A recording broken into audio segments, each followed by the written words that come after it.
أعوذ بالله من الشيطان الرجيم بسم الله الرحمن الرحيم وإلى عاد أخاهم هودا قال يا قوم اعبدوا الله ما لكم من إله غيره أفلا تتقون قال الملأ الذين كفروا من قومه إنا لنراك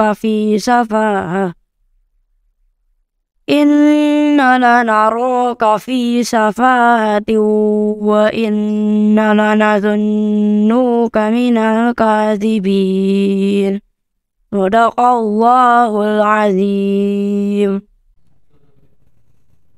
Assalamualaikum warahmatullahi wabarakatuh. Alhamdulillah ala nimatillah wala haula wala quwata illa billah. Rabbi shrah li sadri wa yassir li amri wahlul 'uqdatam min lisani yafqahu qawli. Shadaqallahul azim wa sadaqa rasuluhun nabiyul habibul karim wa nahnu ala dzalika minasyahidin wasyakirin walhamdulillahi rabbil alamin. Alhamdulillah, tidak bosan-bosannya kita selalu panjatkan puji dan syukur kita atas segala karunia dan nikmat Allah. Allah yang maha pengasih, yang tak pernah pilih kasih. Allah yang maha sayang, yang sayangnya tak pernah terbilang. Dan Allah yang maha tahu, yang tak pernah diberitahu. Alhamdulillah, atas izin Allah subhanahu wa ta'ala, kita masih bisa dipertemukan kembali di bulan suci Ramadan yang penuh berkah ini, yang penuh maghfirah ini. Mudah-mudahan Allah selalu beri kita kesehatan sehingga kita bisa melaksanakan ibadah puasa dan ibadah-ibadah lainnya di bulan suci Ramadan dengan penuh khidmat dan tentunya mengharapkan ridha Allah Subhanahu wa taala. Salawat teriring salam semoga tercurah kepada uswah kita, junjungan kita, baginda Nabi besar Muhammad sallallahu alaihi wasallam. Teman-teman kecil, anak-anakku, siswa-siswi SDIT Amma Mulia yang dirahmati Allah, alhamdulillah kita bertemu kembali di acara penghantar berbuka puasa. Mudah-mudahan teman-teman semua bisa melaksanakan ibadah puasa dengan khusyuk dan tentunya kuat sampai maghrib. Amin ya rabbal alamin. Teman-teman, hari ini Pak Oji ingin menyampaikan kisah Nabi. Di antara 25 nabi yang wajib kita imani, ada salah satu nabi yang akan Bapak sampaikan. Nah, sebelumnya Bapak ingin bertanya kepada teman-teman semua, masih ingat jumlah nabi yang wajib kita imani ada berapa? Ya, betul, ada 25 nabi. Sudah hafal? Ya, yang sudah hafal boleh kita ikuti sama-sama, yang belum hafal apalagi. Nih, syairnya ya. Adam, Idris, Nuhud, Soleh, Ibrahim, Lut, Ismail, Ishak, Yakub, Yusuf, Ayub, Su'aib, Musa, Harun, Zulkifli, Daud, Sulaiman, Ilyas, Ilyasa, Yunus, Zakaria, Yahya, Isa, wa akhiru khatimul anbiya Muhammad Al-Mustafa. Alhamdulillah. Nah, pada kali ini Bapak ingin menyampaikan kisah Nabi Hud alaihissalam. Nabi urutan yang keempat yang wajib kita percayai, kita imani. Teman-teman kecil, sudah kenal belum dengan Nabi Hud? Anak-anakku sekalian, Nabi Hud alaihissalam merupakan keturunan Nabi Nuh alaihissalam. Nah, di zaman Nabi Hud ada sebuah kaum atau penduduk yang bernama kaum Ad, di mana Allah berikan karunia yang begitu luar biasa pada kaum Ad. Allah berikan wilayah tanah yang sangat subur sehingga mereka dapat bercocok tanam yang merimpah luah. Hasilnya pun begitu banyak dan mereka sangat kaya. Di samping itu, mereka memiliki tanah yang sangat subur. Kaum Ad juga Allah berikan karunia, mereka berpostur tubuh yang sangat tinggi, gagah dan kuat, sehingga mereka dapat membangun rumah-rumah yang sangat besar. Bahkan kisah kaum Ad ini Allah abadikan dalam Al-Quran. Sebagaimana Allah katakan dalam surat Al-Fajr, A'udzu billahi minasyaitonir rajim. Bismillahirrahmanirrahim. Alam tara kaifa fa'ala rabbuka bi'ad irama dzatil imad allati lam yukhlaq misluha fil bilad. Tidakkah engkau Muhammad memperhatikan bagaimana Tuhanmu berbuat terhadap kaum Ad, yaitu penduduk Iram, ibu kota kaum Ad, yang mempunyai bangunan-bangunan yang tinggi, yang belum pernah dibangun suatu kota seperti di negeri-negeri lain. Teman-teman kecil, luar biasa.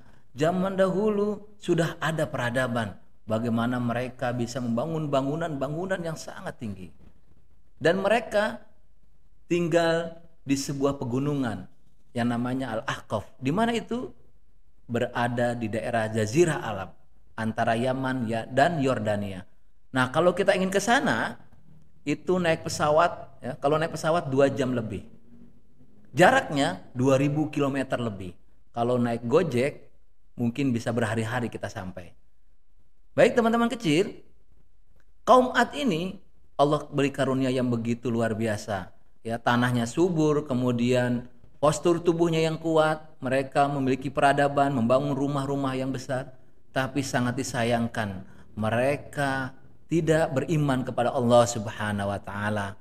Yang mereka sembah adalah patung, yang mereka sembah adalah berhala, dan mereka berbuat zolim.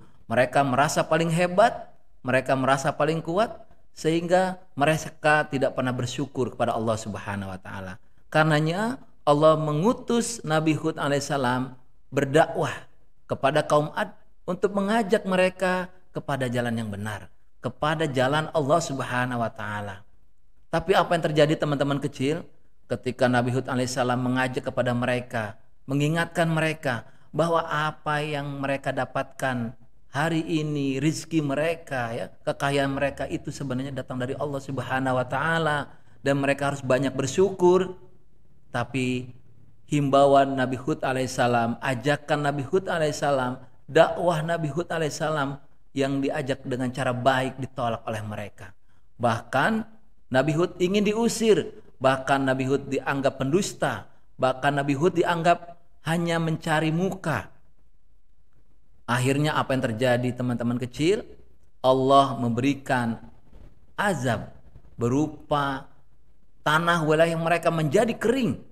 Sepanjang tahun kering, hasil pertanian mereka akhirnya tidak mendapatkan apa-apa. Tapi Allah kasih azab, Allah kasih peringatan ini, bukannya mereka malah mendekatkan diri kepada Allah. Berkali-kali Nabi Hud alaihissalam mengingatkan, ya umatku, ayo kembali kepada Allah Subhanahu wa taala. Karena yang kalian lakukan saat ini adalah salah, tidak benar. Tapi lagi-lagi ajakan Nabi Hud ditolak oleh mereka. Sehingga apa teman-teman?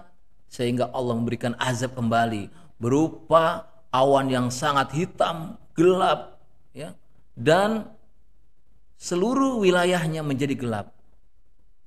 Mereka justru bukan malah berpikir bahwa ini merupakan azab dari Allah. Justru mereka menganggap ini akan datang hujan. Wah, ini mereka malah senang. Wah, akan datang hujan nih. Hujan akan membasahi tanah kita. Tanaman kita akan subur kembali gitu. Tapi apa yang terjadi teman-teman? Justru ini adalah peringatan yang terakhir dari Allah Subhanahu wa taala. Kemudian Allah turunkan badai yang begitu dahsyat.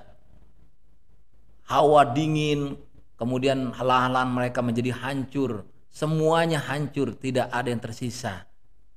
Itulah gambaran orang-orang yang tidak pandai bersyukur pada Allah Subhanahu wa taala. Allah ingatkan berkali-kali.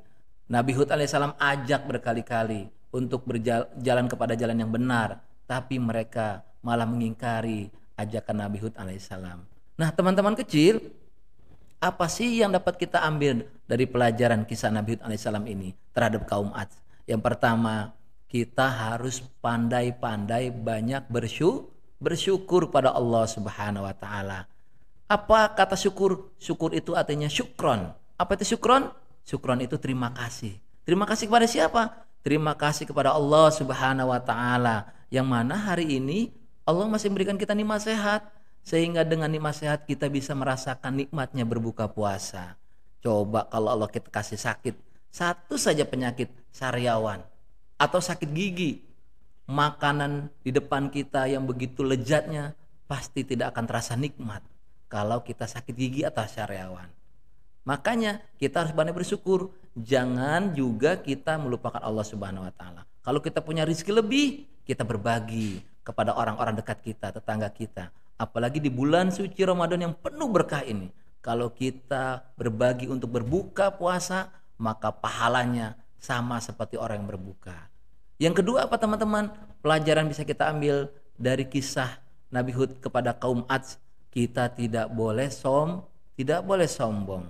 Bahwa Allah kasih kita fisik yang sempurna, Allah kita kasih rizki yang banyak, itu merupakan pada hakikatnya adalah datangnya dari Allah. Nggak boleh sombong, kita nggak boleh meremehkan orang lain, kita tidak boleh mengucilkan orang lain, kita tidak boleh memandang orang lain itu lemah, karena kita harus pandang mereka adalah sama derajatnya. Ingat, di mata Allah semua makhluk adalah sama, semua insan adalah sama, yang beda adalah takwa. Sebagaimana syairnya, semua insan sama di hadapan Tuhannya, tiada yang membedakan di antara dirinya. Namun yang paling mulia manusia di sisi Allah ialah manusia yang bertakwa padanya. Ya, itu saja yang dapat Bapak sampaikan. Mudah-mudahan apa yang Bapak sampaikan ada manfaatnya dan dapat kita aplikasikan dalam kehidupan kita sehari-hari. Bapak akhiri, wallahu muwaffiq ila aqwamit thoriq. Wassalamualaikum warahmatullahi wabarakatuh.